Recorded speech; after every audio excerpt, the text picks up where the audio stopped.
बहुत बधाई देते हैं, बहुत बहुत मंगल कामनाएं। इस कड़ी में श्रवण परंपरा में जन्मे महापुरुषों को याद करते हुए, जिसको ये मंच प्राय भूल जाता है, मैं याद दिलाता रहता हूँ। और नागरिक धम्मपाल, जिन्होंने सही मायने में बुद्धिज्म को भारत में पुनर्जीवित किया, उनको नमन करते हुए दो महान पुरुष विलियम जोन्स और जेम्स प्रिंसर डी कौशाम्बी, और 19वीं सदी में बुद्धिज्म को और सम्राट अशोक के इतिहास को पुनर्जीवित करने वाले भारत रत्न बाबा साहब डॉक्टर अम्बेडकर को नमन करते हुए आज के इस कार्यक्रम की अध्यक्षता कर रहे हैं आदरणीय श्री नंदन मौर्य सर, हमारे इसके चीफ गेस्ट पर मिल जाएगा क्या, आदरणीय संजय देव कुशवाहा सर, आदरणीय मानिक चंद मौर्य सर, नाम लेने का बहुत समय नहीं है। हमारे नेता यहाँ बैठे हैं, आदरणीय लालजी कुशवाहा जी MLC, हमारे नेता आदरणीय सीताराम कुशवाहा सर, लोकतंत्र सेनानी रामोद राव साहब, माननीय चंद्रकांत मौर्य पप्पू मौर्य जी हमारे वरिष्ठ नेता हैं, युवा नेता रजनीकांत मौर्य जी, आदरणीय राम नरेश जी, उपासक यहाँ बैठे हुए हैं डॉक्टर तेजभान जी, डॉक्टर रामविलास जी शायद चले गए लग रहा है, सविता जी, हमारे नेता आदरणीय राधेश्याम मौर्य जी, हमारे एक मित्र भी हैं राधेश्याम जी, आदरणीय महेंद्र प्रताप मौर्य जी, साथ ही आदरणीय उमाकांत जी, और सामने और मंच पर बैठे हुए सभी सम्मानित अतिथिगण, सामने बैठे हुए धम्म उपासकों एवं परिवर्तनकामी साथियों, क्योंकि मैं अपनी भूमिका पर ही 2 मिनट बात कर लूं। पहले मैं सम्राट अशोक क्लब के सभी पदाधिकारी साथियों, मनोज जी, अनिल मौर्य जी, उनकी पूरी टीम के प्रति आभार व्यक्त करना चाहता हूं। मैंने पिछले वर्षों पर जब इस मंच पे था तो अनुरोध किया था कि यहाँ एक पुस्तकालय का निर्माण होना चाहिए, उसको हकीकत में करके दिखा दिया हमारे साथियों ने। उनके लिए एक बार तालियां भी बजा दें, उनको बहुत बहुत मेरा ये मानना है शिक्षा विभाग का अधिकारी होने के नाते कि पुस्तकें न केवल हमें जागरूक करती हैं, बल्कि आज अगर हम बोल पा रहे हैं तो उसके पीछे ज्ञान की ताकत है, शिक्षा की ताकत है, पुस्तकों की ताकत है। और सूत्रवाक्य में कहें कि बेहतर पुस्तकें ही बेहतर मनुष्य का निर्माण करती हैं, और बेहतर मनुष्य ही बेहतर समाज और बेहतर राष्ट्र का निर्माण करता है। तो ये सामने मैं इसलिए बात कर रहा हूँ कि बेटियां बैठी हुई हैं, एक बार हाथ उठा करके संकल्प ले लें।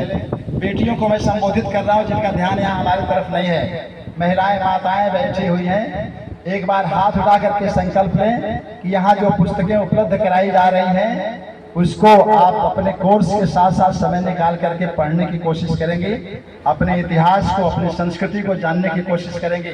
इन बच्चियों के लिए ताली बजा दीजिए एक बार। इस क्लब के साथियों को मैं भरोसा दिलाता हूँ, एक सामाजिक कार्यकर्ता होने के नाते, और इस जिले में पुस्तकालय आंदोलन के हमारे साथी डॉक्टर रामविलास जी शायद चले गए, ये 7वीं 8वीं लाइब्रेरी है, जिसमें मैंने अभी 32 पुस्तकों से बाबा साहब के संपूर्ण वाङ्मय से शुरुआत की है, और बुद्ध और सम्राट अशोक से संबंधित कुछ पुस्तकों से शुरुआत की है। मैं वादा करता हूँ कि ये पुस्तकालय केवल सांस्कृतिक केंद्र न बने, बल्कि सामने बेटियां और बेटे जो बैठे हुए हैं उनके लिए एक वैचारिक केंद्र भी बने। और इसके लिए मैं एक वादा करना चाहता हूँ कि यहाँ एक कंपटीशन का वातावरण कम से कम इस गांव में बने, हमारे बच्चे जाने की कंपटीशन क्या होता है। उसके लिए मैं वादा करता हूँ कि 1000 रुपये की कम से कम प्रतिवर्ष पुस्तकें कंपटीशन और सांस्कृतिक क्षेत्र की मैं यहाँ प्रदान करूँगा। और यदि बच्चे किसी कंपटीशन के विशेष बुक की मांग करते हैं तो क्लब के साथियों से अनुरोध है कि वो हमें सूचित कर दें, वो पुस्तकें कहीं से भी मिल सकती हो तो उनको हम उपलब्ध कराएंगे। ये एक शिक्षा अधिकारी की भूमिका। विषय बहुत लंबा है, क्योंकि ये विषय पर तो मैंने शुरू ही नहीं कर पाया और शायद अब बोलूँगा भी नहीं विषय पे। साथियों, बहुत विषय अच्छा रखा गया था लेकिन समय नहीं है। सम्राट अशोक की लोक कल्याणकारी नीतियां, भारतीय संविधान। मोटे शब्दों में यह कहा जा सकता है कि सम्राट अशोक, तथागत बुद्ध और वर्तमान में भारतीय संविधान के निर्माता डॉक्टर अंबेडकर के बीच एक सेतु का काम करते हैं। सम्राट ने बुद्ध से ऊर्जा ले और डॉक्टर अंबेडकर ने सम्राट अशोक से ऊर्जा लेकर के उनकी नीतियों का अनुसरण करते हुए भारतीय संविधान को अगर कोरिलेट करना चाहते हैं आप, तो आप बहुत ध्यान से देख लें। पूरा का पूरा प्रियम्बल और इस देश के संविधान ने इस देश को एक वेलफेयर स्टेट घोषित किया, लोक कल्याणकारी राज्य घोषित किया। और यही सम्राट अशोक के धम्म नीति की पूरे जिस्ट है। तालाब खोदना, कुएं उपलब्ध कराना, रास्ते में वृक्षों को लगवाना, सरायों का निर्माण करना, ये सारी चीजें जो लोक कल्याण की आती हैं, उसको भारतीय संविधान में या जो समानता का अवसर दिया, स्त्री पुरुषों को जो मौका दिया, वो आर्टिकल 14 से आर्टिकल 18 तक का आपको अध्ययन निश्चित रूप से करना चाहिए। और उसमें समानता का और शोषण के विरुद्ध सारे जो अधिकार दिए गए हैं, उसका उत्स जो शुरू होता है वो सम्राट अशोक और बुद्ध की नीतियों से शुरू होता है। मैं, चूंकि समय नहीं है, एक इतने कोरिलेशन है, मैं चाहूँगा कि यहाँ के साथी आगे रखता इस पर बात करें। जितनी आर्टिकल हैं उसकी लगभग 40-45 आर्टिकल सम्राट अशोक की नीतियों से ली गई हैं। एक केवल आर्टिकल की बात करना चाहता हूँ। शिलालेख, जो 12वां शिलालेख है सम्राट अशोक का, उसमें सभी धर्मों के आदर की बात किया है। सम्राट अशोक ने बौद्ध धर्म को पूरे दुनिया में प्रसारित जरूर किया, लेकिन किसी धर्म के प्रति कोई अवहेलना की नीति नहीं अपनाई, प्रताड़ना की नीति नहीं अपनाई।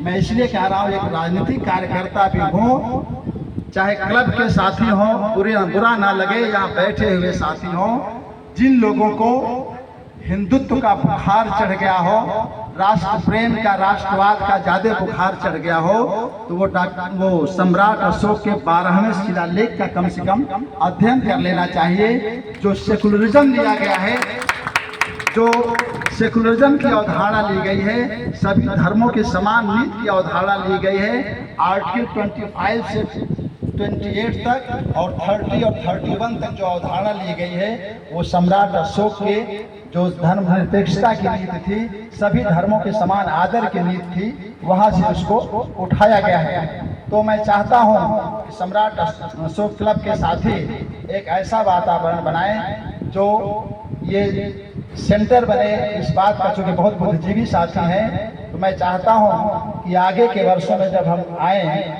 तो एक अच्छा खासा लेख सम्राट अशोक, भारतीय संविधान, तथागत बुद्ध और आज की भारतीय जो अवधारणा है, उसको लेकर के यहाँ प्रस्तुत होना चाहिए। मैं एक शिक्षा विभाग के नाते ये अपेक्षाएं किया करता हूँ।